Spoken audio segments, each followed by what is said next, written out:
खुलुमबाय बेयो बड'लेण्ड इंखं टेलिभिजन दिनै 10 आगस्ट 2022 बृहस्पतिबार खालि सानसेनि बरादखौ नोंथांमोननि खाथियाव लाबोदों आं सदानन्द दैमारिया।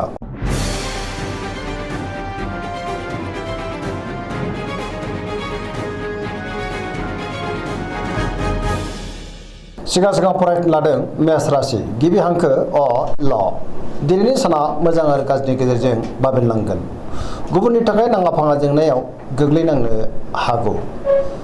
सुथुरनि गाज्रि नोजोर गोग्लैनोबो हागौ। सांग्रां जानांगोन। गुबुनजों बाङाय बुंनायानो गाहाम। गोसोखौ दिनै जोबोर गुलुं गुजुं मोनगोन। मावनो लानाय खामानिखौ मावफुंनो हागोन। देहाया बारा मोजां थानाय नङा। लोमजानो हागौ। रांखावरियाव दिनै मोजां, नाथाय अब्लाबो खरसायाबो बांगोन। बेफार फालांगियाव मोजां होनजायो। समाजाव दिनै मान मोननो हागोन। न'खराव एना एनि फैनो हागौ। बहाबा बेरायहैनो एबा हान्थिनो खाबुबो मोननो हागौ। लाइमोनफ्रा दिनै जोबोर रमान्टिक जागोन। फरायसाफ्रा फरायनायाव गोसो दुंखांगोन आरो मोजां फिथाइ मोननोबो हागोन।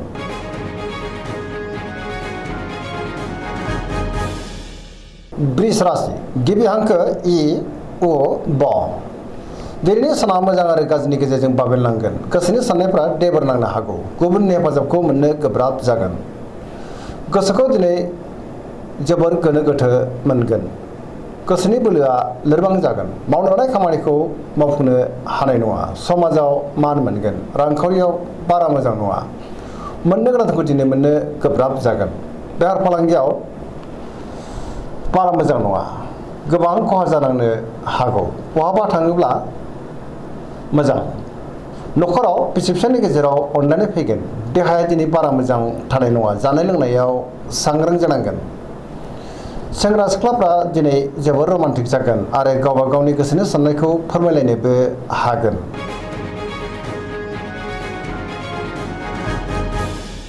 मिथुन राशि गिबि हांखो ख स। दिनैनि साना जोबोर मोजां। सिगांनि बबेबा जेंनाया स्रां जागोन। पजिटिभ एनार्जिनि गोहोम गोग्लैगोन।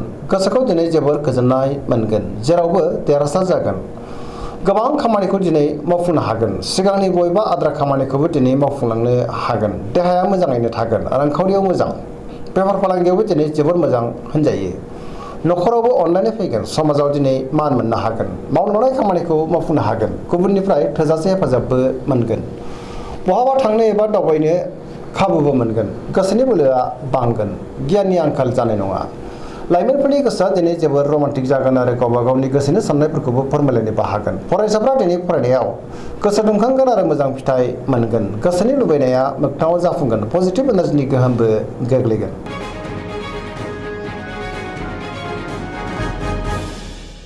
कर्कट राशि गिबि हांखो ड ह। दिनैनि साना मोजां आरो गाज्रिनि गेजेरजों बाबेनलांगोन। गावखौ हारसिं मोननो हागौ। गोसोआव नेगेटिभ साननाय फैगोन। समाजाव मान मर्यादा गोमानो हागौ। गुबुननि हेफाजाब मोननो गोब्राब जागोन। गोसोखौ दिनै जोबोर गुलाय गुजाय मोनगोन। मावनो लानाय खामानिखौ मावफुंनो हागोन। रांखावरियाव जोबोर मोजां। बेफार फालांगियावबो दिनै जोबोर मोजां मुलाम्फा मोननो हागोन। मोननो गोनांखौबो दिनै मोननो हागोन। आयाबो बांगोन। देहाया मोजाङै थागोन। गुबुननि गोसोखौ बोनो हानाय नङा। न'खराव बिसि फिसायनि गेजेराव अनलायनाय फैगोन। लाइमोनफोरनि गोसोआ दिनै जोबोर आला खाला जागोन। नेगेटिभ एनार्जिनि गोहोमबो गोग्लैनो हागौ। सांग्रां जानांगोन।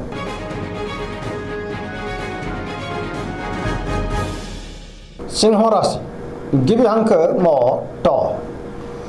दिनैनि साना जोबोर मोजां। समाजाव लोगो लेवा बांगोन। बयजोंबो अनजागोन आरो मोजां मोनजागोन। गोसोखौ दिनै जोबोर गोजोननायबो मोनगोन। सोरबा गोजाम लोगोजों बहाबा लोगो मोनज्लायनो हागौ। मावनो लानाय खामानिखौ थि समावनो आरो गोरलैयैनो मावफुंनो हागोन। गोसोआ दिनै जोबोर रमान्टिक जागोन। रांखावरियाव जोबोर मोजां। गोबां धोन आरजिनो हागोन। बेफार फालांगियाव दिनै जोबोर मोजां मुलाम्फा मोनगोन। आयाबो बांगोन। न'खराव गोजोन थागोन।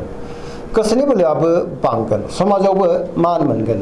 गुबुननि गोसोखौ दिनै गोरलैयैनो बोनो हागोन। सेंग्रा सिख्लाफ्रा मोजां खौरां मोनगोन आरो गोसोनि साननायखौ फोरमायलायनोबो हागोन। गोसोआबो दिनै जोबोर खुसि जागोन। फरायसाफ्रा फरायनायाव गोसो दुंखांगोन।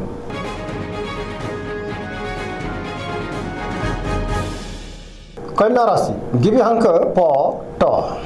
दिनैनि साना जोबोर मोजां जेरावबो गोसो गुदुं जागोन मावनांनाय खामानिखौ थि समावनो आरो गोरलैयैनो मावफुंनोबो हागोन गोसोआव गोग्गो आरो गोथों साननाय फैगोन रांखावरियावबो दिनै जोबोर मोजां गोबां मुलाम्फा मोननो हागोन बेफार फालांगियावबो दिनै जोबोर मोजां मुलाम्फा मोनगोन सोरबा गोदान लोगोजों बहाबा लोगो मोनज्लायनो हागौ न'खरावबो अनलायनाय फैगोन फरायसाफ्रा दिनै फरायनायाव गोसो दुंखांगोन आरो मोजां फिथाइ मोननोबो हागोन सेंग्रा सिख्लाफ्रा गोसोखौ दिनै जोबोर रमान्टिक मोनगोन आरो बहानिफ्रायबा मोजां खौरांबो मोननो हागौ समाजावबो दिनै गोबां मान मोनगोन देहाया मोजाङैनो थागोन गोसोनि बोलोआबो बांगोन गोसोनि साननायफ्रा मोगथाङाव जाफुंनो हागौ गोजोनै थानो हागोन गोसोआ दिनै जोबोर गोजोनगोन पजिटिभ एनार्जिनि गोहोमबो गोग्लैगोन गोसोनि साननाय आरो लुबैनाया दिनै मोगथाङाव जाफुंनोबो हागौ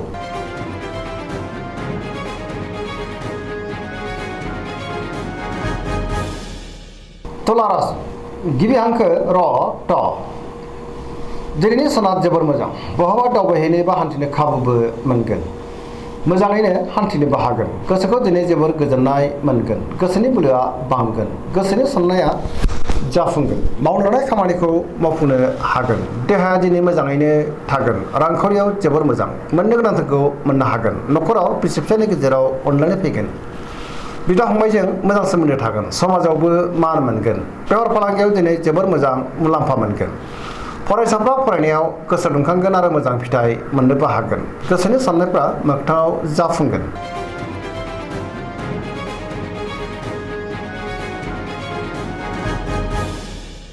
वृश्चिक राशि गिबि हांखो न स दिनैनि साना जोबोर मोजां गोसोआ जोबोर खुसि जागोन गुबुनजों मोजां सोमोन्दो लाखिनो रोंगोन बयजोंबो अनजागोन आरो गावबो गुबुनखौ अनफिननो रोंगोन गोसोनि बोलोआ बांगोन गोजोनै थानो हागोन फैबाय थानाय समफोरा जोबोर मोजां होनजायो लोगोफोरनि हेफाजाबखौबो मोननो हागोन सोरबा लोगोजों बाख्नाय जानोबो हागौ गोसोआव गोग्गो आरो गोथों साननाय फैगोन मावनांनाय खामानिखौ थि समावनो आरो गोरलैयैनो मावफुंनोबो हागोन गोसोनि बोलोआ बांगोन समाजावबो दिनै गोबां मान मोनगोन न'खराव बिसि फिसायनि गेजेराव अनलायनाय फैगोन रांखावरियाव जोबोर मोजां बेफार फालांगियावबो दिनै जोबोर मोजां मुलाम्फा मोननो हागोन देहाया मोजाङैनो थागोन अब्लाबो नाथाय जानाय लोंनायाव सांग्रां जानांगोन गुबुननि थाखाय मोजां खामानि मावनानै होनोबो हागोन फरायसाफ्रा फरायनायाव मोजां फिथाइ मोननो हागोन लाइमोनफ्रा जोबोर रमान्टिक जागोन आरो पजिटिभ एनार्जिनि गोहोमबो गोग्लैगोन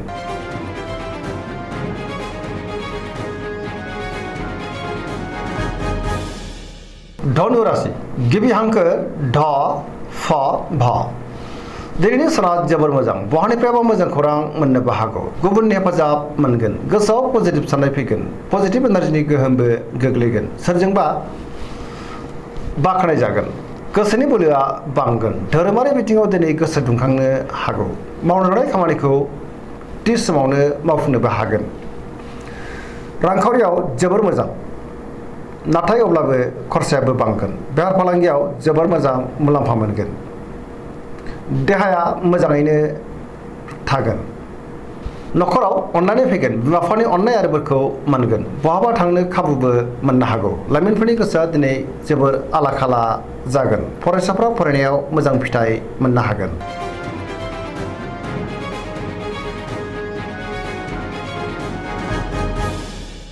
मकर राशि गिबि हांखो ख ज दिनैनि साना बारा मोजां नङा जेरावबो सांग्रां जानांगोन गोजोननि आंखाल नुजानो हागौ बहानिफ्रायबा गाज्रि खौरांबो फैगोन गोसोखौ दिनै जोबोर उसुखुथु मोनगोन देहाया मोजाङै थागोन गोसोनि साननायफ्रा टेबोर नांनो हागौ रांखावरियाव जोबोर मोजां मोननो गोनांखौ दिनै मोननो हागोन बेफार फालांगियावबो दिनै जोबोर मोजां होनजायो अब्लाबो नाथाय गुबुना खहा खालामनो नाजागोन सोरजोंबा रायखोमा जानोबो हागौ मावनांनाय खामानिखौ मावफुंनो गोब्राब जागोन माबा नङा माबा मोनसे हेंथा फैनो हागौ नेगेटिभ एनार्जिनि गोहोमबो गोग्लैनो हागौ लाइमोनफोरनि गोसोआ दिनै जोबोर रमान्टिक जागोन आरो गोसोनि साननायखौ फोरमायलायनोबो हागोन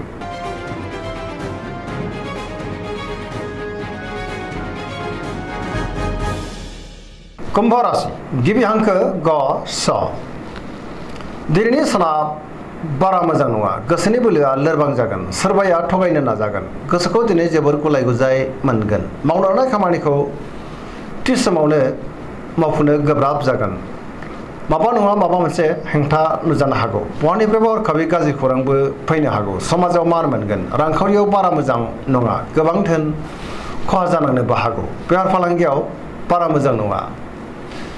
देहाया दिनै मोजाङैनो थागोन। न'खराव बिसि फिसायनि गेजेराव अनलायनाय फैगोन। गोसोनि साननायफ्रा अब्लाबो देबार नांनो हागौ। सेंग्रा सिख्लाफ्रा जोबोर आला खाला जागोन। नेगेटिभ एनार्जिनि गोहोम गोग्लैनो हागौ। सांग्रां जानांगोन।